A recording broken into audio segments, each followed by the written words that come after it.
Amesema hayo akiwa katika ibada ya maombi ya dunia iliyoandaliwa na kurugenzi ya wanawake na watoto KKKT makao makuu na kufanyika katika ukumbi wa KKKT makao makuu uliopo mkoani Arusha, ambapo ibada hiyo iliongozwa na wanawake. Amesema kuwa kanisa linawategemea sana wanawake, kwani yapo mambo mazuri yaliyofanywa na kina mama kwa ajili ya maendeleo ya nchi na kanisa.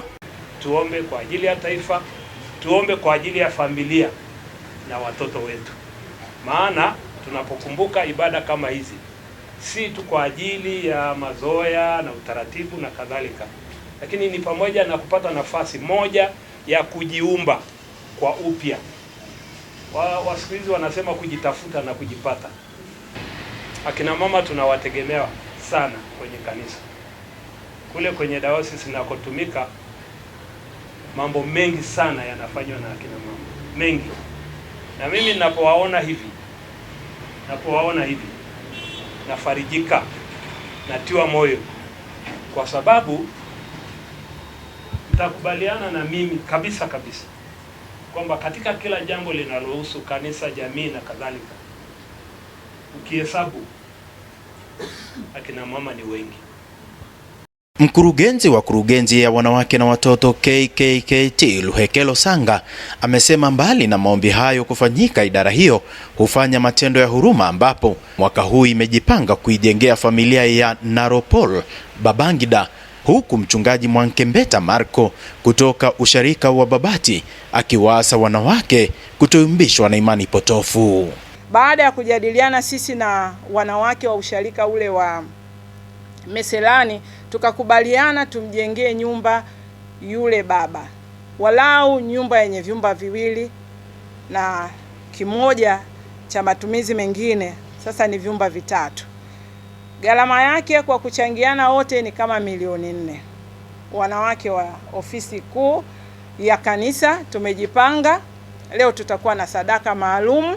Tunaamini tutaungana wote kwa ajili ya kufanya tendo hilo kwa upendo, kama ambavyo kichwa kinatuambia, njooni nitawapumzisha. Sisi ni mawakili wa Yesu hapa duniani, tuanze na sisi kuhudumiana wenyewe. Lengo la maombi ni kuhakikisha dunia inakuwa mahali salama pa kukalika, na ndio maana ya wahusisha watu wa dini zote kuhakikisha dunia inakuwa mahali salama pa kukalika. Na ndio maana utakuta kuna story nyingi zinazoelezewa hapo ndani ambazo ni za sasa, zinazohusiana na nini kinaendelea katika nchi fulani, lakini pia zinaendana na nchi zingine. Shida, mizigo ina taabu, haina adabu. Ukipitia majaribu ukabebeshwa mizigo mizito, ukiambiwa kula chochote utakula, ukiambiwa kunywa chochote utakunywa, kwa sababu unataka tu upumzishwe, maana imekulemea, hujiwezi tena. Yesu anawaalika wanadamu wote, watu wote, njooni kwangu, si kwa mwingine. Mwingine hawezi, mwanadamu hawezi, mchungaji hawezi, mtume hawezi, nabii hawezi. Haya, tupeni taarifa nyewe mliobeba mastika na mananili na maji ya upako huko kwenye pochi, zimeleta farijiko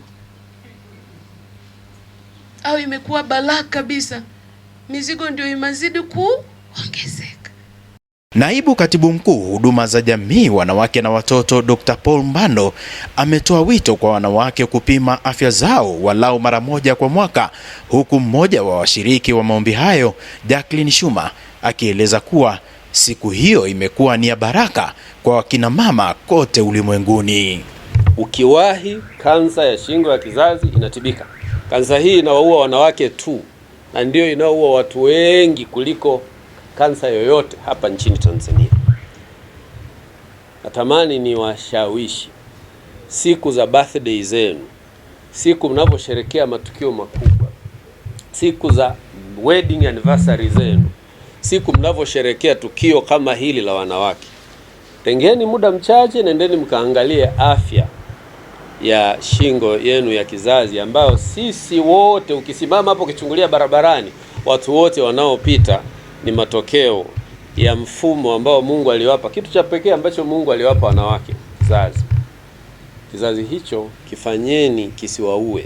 Ninashukuru Mungu kwa siku hii ya leo ya kina mama. Ni siku ambayo Mungu ametujalia na imekuwa ni baraka na imekuwa ni ibada nzuri sana ya kupendeza. Wito wangu kwa kina mama, tuzidi kusaidiana na kumtegemea Mungu, maana yeye ndio mwezesha wa kila jambo. Ni katika ukumbi huu wa makao makuu ya KKKT hapa jijini Arusha ambapo maombi ya wanawake ya dunia yamefanyika siku ya leo. Kutoka hapa katika makao makuu ya KKKT jijini Arusha, mimi ni Elihuruma Chao.